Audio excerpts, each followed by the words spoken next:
Time while retreating from battle, Dracula left an entire valley filled with thousands of impaled bodies, as to deter any from pursuing him any further. He would take prisoners, impale them, and line the road leading to his castle with them. Fear would come over those who approached. The smell alone would turn you and walk you away. It is said Vlad III, Dracula, was responsible for killing some 80,000 plus people, impaling most of them. Now, during the same time, unbeknown to Dracula, the young Saxon girl, Enya Briksday-Fossey, that he was separated from as a young man, had gotten pregnant that day that they were together. She was scared and unsure what to do. After discussing it with her parents, she decided to have the child, but say nothing to Dracula.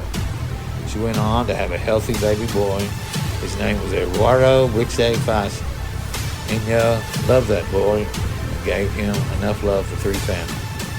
Eduardo, or better known as Eddie Brick, would grow up to be the largest of the Fossey boys in 6'7". And even though he was the largest, he was picked on all the time because he was and all the village people knew it. Moldavia was a small village, and Enya and Eddie's names turned up quite often in conversation. Enya did what she could to shield him from ridicule. Still, Enya could not be with Eddie all the time. Sooner or later, Eddie's name would come up, and Eddie would be reminded again of what he didn't have. By this time, Eddie was grown, and he had all but embraced the idea that he would never have a father.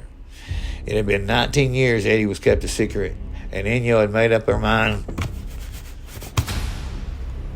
that she would tell Eddie and Dracula both with one another in hopes that Dracula would welcome Eddie into his family, and Eddie would finally have the father he longed for. She got up early and got ready to leave the next morning. She confided in her mother and asked that she tell no one. Her mother did not agree with her decision. Still, she agreed to keep quiet. With that, Enya headed out. As she got closer and closer to the castle, she became uneasy about what she had decided to do. The sight of rotting corpses was helping her change her mind. The smell almost caused her to vomit. When she arrived at the door, she knocked. She was shocked. She could not believe this is where Dracula lived, and she wondered just what had happened to him all those years that he could have drove into the dark side. After what seemed like a lifetime, Dracula opened the door, not even recognizing her. Then quickly asked what she might possibly have with him. She said, "You probably don't remember me, but as we were kids, we played together, possibly even cared for one another. At least that's the way I felt." Not one response to any of what she had said. She then responds with, "The day that we were caught having sex, you were not told, but I'd gotten pregnant and had a baby boy."